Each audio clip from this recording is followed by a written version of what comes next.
Hello friends, welcome back to my channel. So మా ఇంటి దగ్గర అయితే వర్షం పడుతుంది అనమాట. సో మీరు కింద చూస్తున్నట్టయితే బ్లూ కలర్ది వేస్తారు కదా, అది ఎందుకంటే వాళ్ళు అక్కడ మట్టి వేస్తారనమాట. సో అక్కడ ఎవరు పడకుండా అక్కడ బ్లూ కలర్ది వేస్తారనమాట. సో కింద వర్కర్స్ కనిపిస్తున్నారు కదా, నా చేయి మీద మొత్తం కనిపిస్తున్నాడు.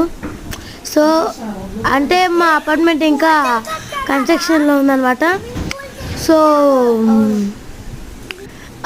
అందుకే ఇలా. కానీ ఈరోజు వర్షం పడుతుంది, కానీ చాలా హెవీ పడుతుంది గాయస్. మీకు అక్కడ డ్రాప్లెట్స్ కూడా కనిపించచ్చు. సో నేనైతే ఎంతమంది ఒక వీడియో అప్లోడ్ చేస్తా, అది మీకు ఇస్తాను. నా లింక్ డిస్క్రిప్షన్లో ఉంది, వెళ్ళి చూసేయండి.